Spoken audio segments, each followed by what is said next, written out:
Tous les Italiens vivent-ils vraiment encore chez leur maman et mangent de la pasta? La Hollande est-elle vraiment le pays de la fumette? Et pourquoi les Espagnols dansent-ils tous le flamenco après la corrida?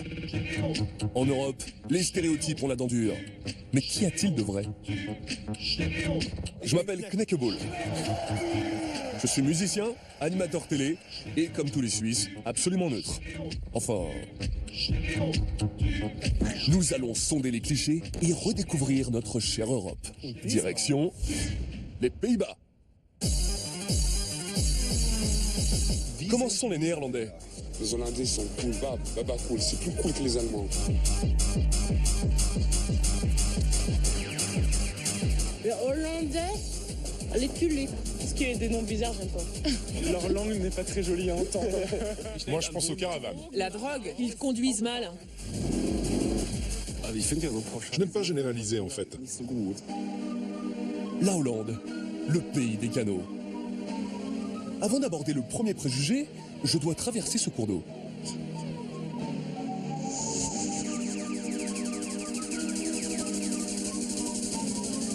Au suivant, il y en a beaucoup qui attendent derrière. Oh, c'est pas bon. Ah, le saut à la perche. Oui,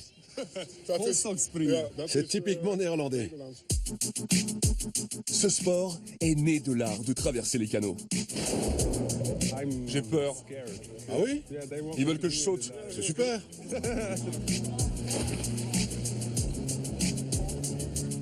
Et maintenant, nous allons voir Knekkebull. Il est venu spécialement de Suisse pour nous montrer ce qu'il sait faire.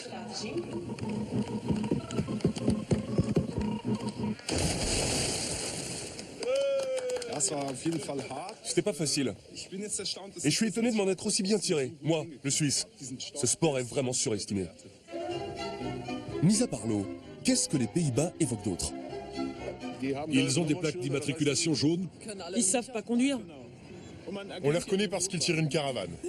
Les caravanes. Les caravanes. Ouais, ils roulent avec une caravane. Petite voiture et grande caravane. Donc ils viennent dans leur camping-car. Un camping-car, copine nudiste, non? Ils bloquent l'autoroute avec leur camping-car. Ils roulent avec des caravanes. Ils envahissent l'autoroute. Une nation de campeurs. Je demande à Flores ce qu'il pense des caravanes. Avant, je n'avais pas de caravane. Celle-ci, je l'ai récupérée parce qu'elle était abandonnée. Je l'ai vidée et je l'ai bousillée. Flores me propose d'assister à une autre manifestation sportive, le footcross. Il y a de plus en plus de caravanes. On doit être dans la bonne direction. Une ambiance comme je les aime.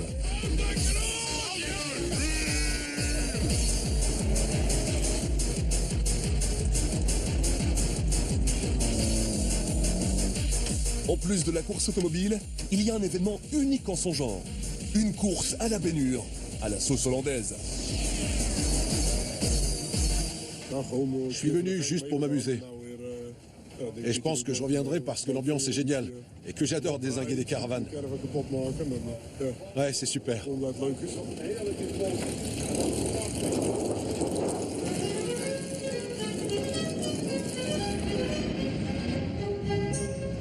Les règles sont simples. À la fin, toutes les caravanes doivent être réduites en miettes.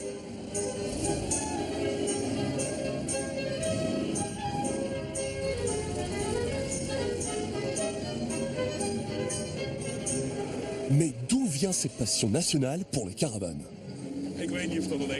Je sais pas si c'est une passion nationale. Je pense pas. Bien sûr, il y a beaucoup de Néerlandais qui se trimballent partout avec leurs caravanes. Mais il y en a aussi beaucoup qui n'en veulent pas du tout. Je déteste les caravanes. C'est pour ça que je viens en casser ici. Je suis pas fan des caravanes. Ça m'intéresse pas. Je préfère les bousiller. C'est drôlement mieux.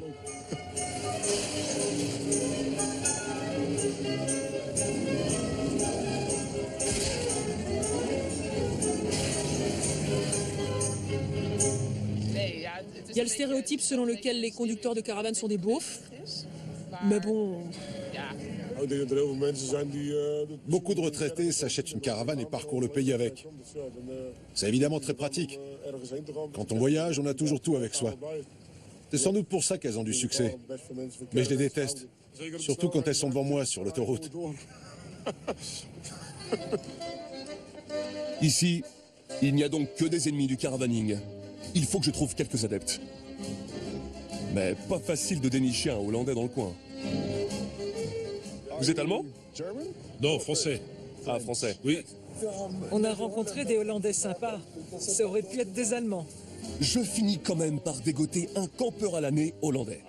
Quand on regarde ici, il y a beaucoup d'Allemands, des Français et peu de Hollandais.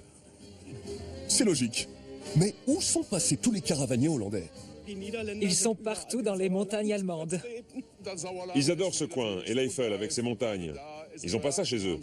Non, ils sont beaucoup dans certaines régions de France qui sont pas trop touristiques. En fait, ils connaissent tout. Le moulin, enfin, je suis jamais allée en Hollande. Hein. Je pense au moulin. Les moulins. Les moulins. Les moulins. Une tour avec une roue en haut. Certains les transforment en habitation. C'est super. Je vais visiter l'un des derniers moulins en activité des Pays-Bas. Un meunier y travaille encore. Un vrai de vrai. Van Schralweg. C'est mon nom. C'est le plus vieux moulin qui fonctionne encore aux Pays-Bas. Là où votre voiture est garée, on est à 3,40 m en dessous du niveau de l'eau. À la fin du XVe siècle, les Hollandais ont commencé à gagner du terrain sur la mer. Ce moulin sert à pomper l'eau. Le moulin à vent n'a pas été inventé par les Hollandais, contrairement à ce que pensent beaucoup de gens. Il est originaire d'Orient. Les Hollandais sont connus simplement pour en avoir fait une station de pompage. Donc, l'emblème des Pays-Bas vient finalement d'Orient. Comme les tulipes. Les tulipes aussi? Elles viennent de la région de l'Himalaya. Et les sabots? Pareil, on en trouve aussi en Alsace et en Turquie. Tout est importé d'Orient. Si l'extrême droite hollandaise savait ça.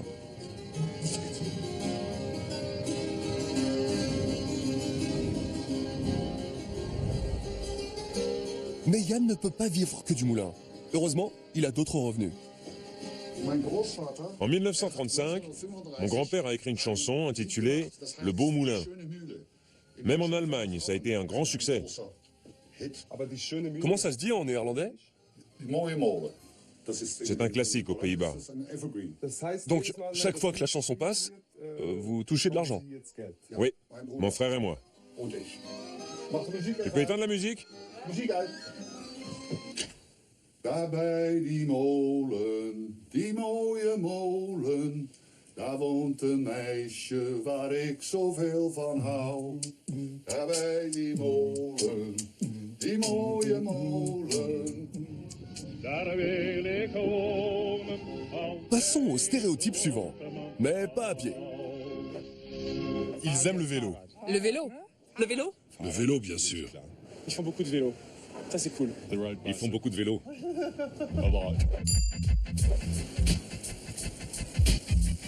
Je me rends donc tout naturellement à Amsterdam, la capitale du vélo.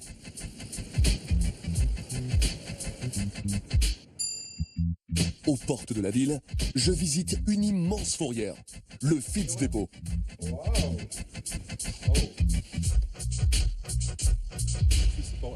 Ici, au Fietsdepot d'Amsterdam, nous entreposons les vélos qui ont été enlevés par la fourrière, parce qu'ils étaient mal garés. Nous les gardons 6 semaines et nous vérifions s'ils n'ont pas été volés. Ensuite, ils retournent tous à leur propriétaire? 50%, je dirais. Ceux que personne ne vient récupérer sont vendus à des magasins de vélos, ou alors nous en faisons don pour des projets associatifs. Par exemple, l'an dernier, nous en avons distribué dans des camps de réfugiés syriens. Pensez-vous que le cliché du Hollandais amoureux de son vélo est vrai? Oui, il y a bien une culture du vélo aux Pays-Bas. Nous vivons dans un pays très plat comparé aux autres. Et c'est un moyen de locomotion bon marché. Il y a environ 1,8 vélos par habitant à Amsterdam. Et quel est le modèle le plus populaire? Le vélo hollandais noir de grand-mère. C'est de loin le plus populaire à Amsterdam et aux Pays-Bas. Les gens ont un lien affectif avec leur vélo. Quand on voit comment ils réagissent en apprenant que leur vélo est ici, au Fitz Depot, et qu'il n'a pas été volé, ils crient « Waouh, il est là !» C'est vrai? Oui, ils sont attachés à leur vélo, ils l'aiment.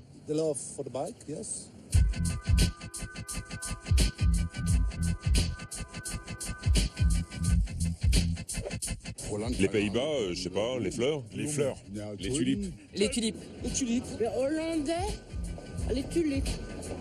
Les tulipes, beaucoup de fleurs. Il n'y a rien d'autre qui me vient.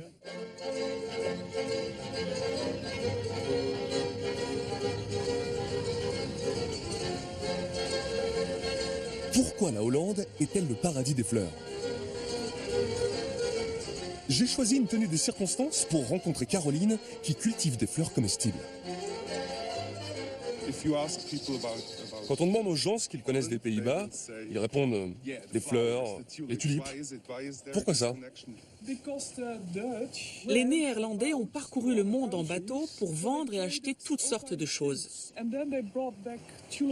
Un beau jour, ils ont rapporté des bulbes de tulipes de Turquie, des tulipes sauvages. Et certains se sont mis à en planter dans leur jardin. Je crois qu'au XVIe ou au XVIIe siècle, les bulbes de tulipes étaient plus précieux que l'or. Un chef étoilé a même eu l'idée de faire macérer des pétales de tulipes. Voilà la raison pour laquelle tu es venu. C'est très beau. Tu peux goûter un pétale si tu veux. Alors? C'est bon? Ça se mange très bien comme ça. Au début, je ne voulais pas y goûter. Et maintenant, je dévore la moitié du jardin. Chacune a un goût différent.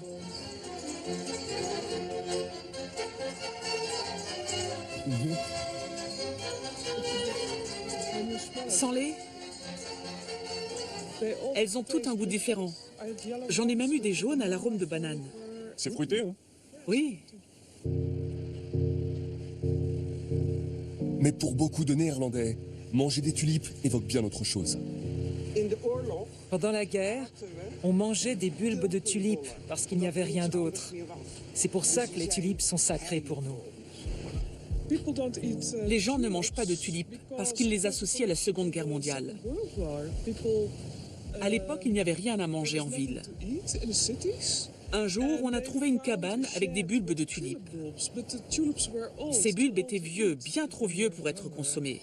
Mais quand on a faim, après la guerre, il y a eu de nouveau suffisamment de denrées alimentaires pour se nourrir. Alors, on a oublié les tulipes. Tiens, puisqu'on parle de nourriture... Pour les Hollandais, je dirais plutôt que la nourriture n'est pas bonne du tout. Ces bonnes fricadelles et autres plats bien gras. Les fricadelles surtout. Avec des oignons. Les frites. Ouais, tout ce qui se passe dans une friteuse.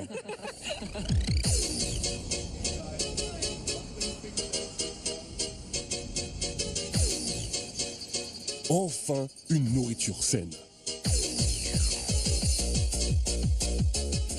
La fricadelle est une saucisse composée de viande indéfinissable, frite à mort, et tout ça réveillé avec de la mayo. Un plat frit auquel on n'a pas encore goûté. C'est une spécialité hollandaise? Oui. Oui. Et ça a un nom? Oui, ça s'appelle automatique. Je sais pas ce que c'est, mais c'est frit et chaud. Il y a des spaghettis dedans? Il y a des spaghettis. Les Néerlandais sont un peu paresseux. Ils aiment les plats emportés. C'est typiquement néerlandais. Surtout ici, à Amsterdam. Les gens mangent tous les jours des frites et des croquettes. Et maintenant, un bon dessert.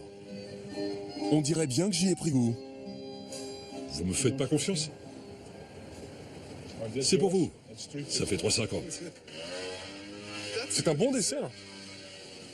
J'aime bien. Moi aussi. On dirait du radis. Oui. Les Pays-Bas, les sabots. Les sabots. C'est drôle de sabots. Les sabots. Les sabots. Je ne sais plus comment ça s'appelle. Oui, les sabots. On est censé marcher avec ça? Je vais tester. La grande classe.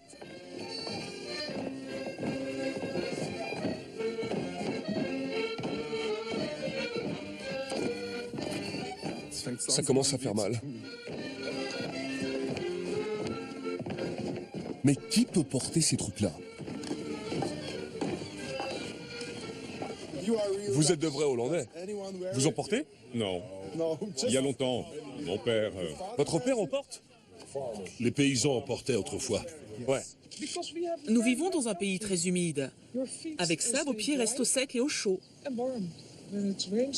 Quand il pleut beaucoup, il y a de la boue. Sans sabots, vous auriez les pieds mouillés et froids, et vous tomberiez malade. Mais on peut faire d'autres choses avec des sabots. Ils seraient pas un peu trop grands? Non, ils sont parfaits. Vraiment? Oui.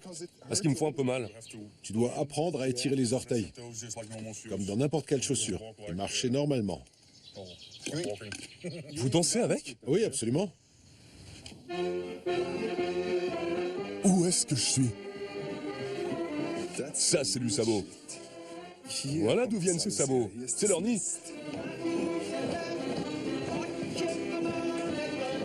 Et au-dessus, sous les combles, se réunit le club de danse. Bonjour, je m'appelle David. Enchanté. David, j'ai un costume sympa pour toi. À porter pour danser. Viens, je vais t'aider. Et vous avez le même pour homme?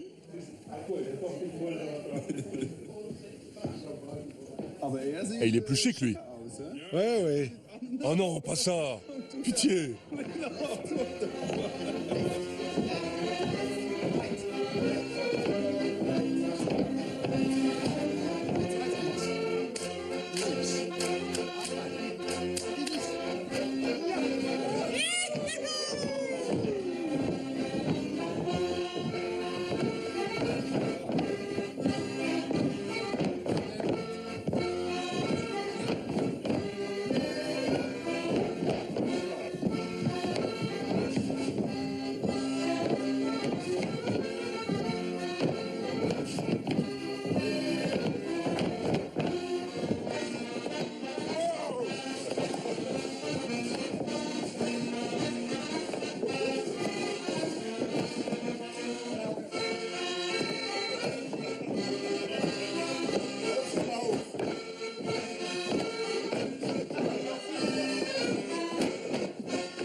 Merci beaucoup. J'ai les pieds en sang, mais je donnerai tout pour cette émission. Passons à la dernière épreuve. Quel peut bien être le dernier préjugé sur les Pays-Bas?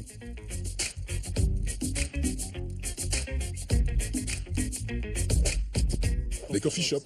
La drogue. La marijuana. L'herbe. Les joints.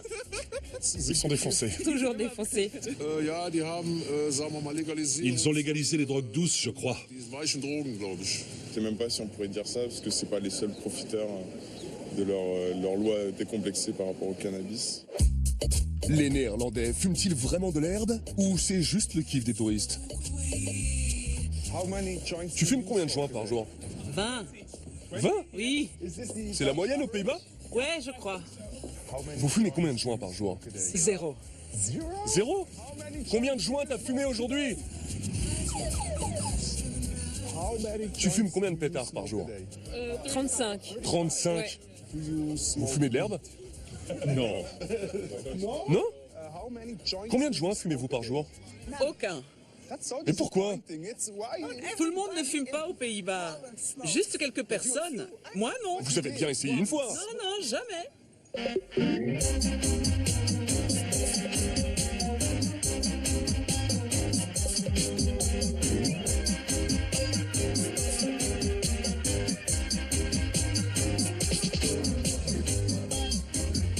Même sans joint, l'ambiance est sympa ici. Mais l'herbe, on ne fait pas que la fumer. je vais voir l'artiste et entrepreneur Teun Kastelein.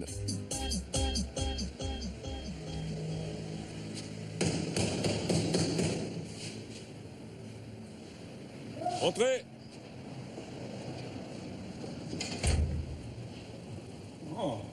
Salut, tu dois être David. Oui. Bienvenue. Merci. Wow. Ah, c'est glauque. Désolé de te recevoir ici. Ok. Mais comme tu sais, ce que je vais te montrer est illégal. Ok. Tu sais ce que c'est?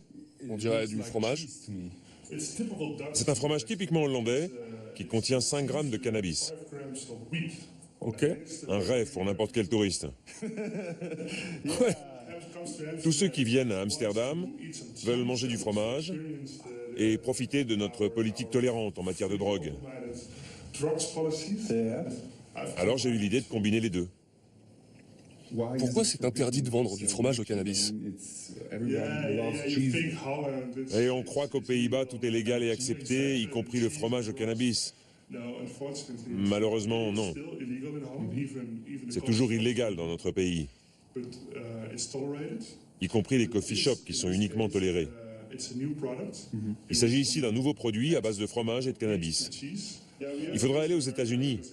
Là-bas, c'est autorisé. Dans le Colorado. Ça en dit long sur les Pays-Bas et sur notre mentalité. Avant, on était très progressiste et ouvert d'esprit, mais on devient de plus en plus conservateur.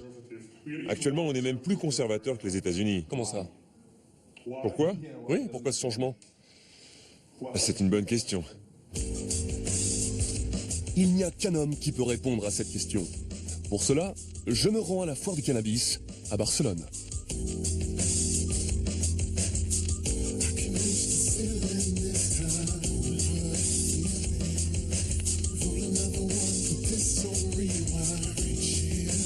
Ariane Roskam a remporté 38 fois la Cannabis Cup et il est à la tête d'un véritable empire. C'est le roi du cannabis et le chouchou des célébrités. Comment es-tu devenu le roi du cannabis? Je suis devenu le roi du cannabis au milieu des années 90. J'ai ouvert mon premier club en 1992 avec une idée en tête, créer une ambiance pour des gens normaux. Faire en sorte que pour moi, toi, ma mère ou ta mère, ça ait l'air d'un café d'artiste et pas d'un coffee shop. On n'est plus vraiment une entreprise néerlandaise. On a pratiquement quitté les Pays-Bas à cause de la situation politique très compliquée et les difficultés à obtenir une licence. C'est beaucoup plus facile d'obtenir une licence et de travailler librement dans d'autres pays. Donc, on explore les régions autour de l'équateur pour trouver des plantations extérieures. Et c'est la base de notre pool génétique. Mais qu'est-ce qui a changé, au juste? La situation a changé au cours de ces 4 à 6 dernières années. Petit à petit, avec l'avènement des gouvernements populistes de droite, la répression s'est durcie. Ça remonte aux années 70 et 80. À l'époque, on ne trouvait des coffee shops qu'aux Pays-Bas. Ensuite, il y a eu l'avortement, puis l'euthanasie et maintenant le mariage gay. On a l'impression que c'est un pays très libéral, mais c'est très strict. En fait, c'est même bien plus strict que n'importe quel autre pays du monde. L'Espagne est nettement plus libérale. Même l'Allemagne et la Suisse sont plus libérales sur certains points. Alors, qu'y a-t-il de vrai dans le cliché du Hollandais qui fume joint sur joint, cultive des tulipes et mange du fromage dans sa caravane? Une caravane, ça fait très petit bourgeois. C'est un truc pour les familles, je déteste. Il y a environ 1,8 vélos par habitant. Vous avez souvent des clients qui veulent manger des fleurs? Vous êtes le premier cette année. Ah bon? Oui. Nous vivons dans un pays très humide. Avec ça, vos pieds restent au sec. Le problème avec les Français, c'est qu'ils nous montrent du doigt et nous taxent de narco-État, alors que c'est un des pays qui consomme le plus d'alcool au monde. Quoi d'autre sur les Hollandais? Pour moi, ce sont des dragueurs. Ils sont accros au sexe.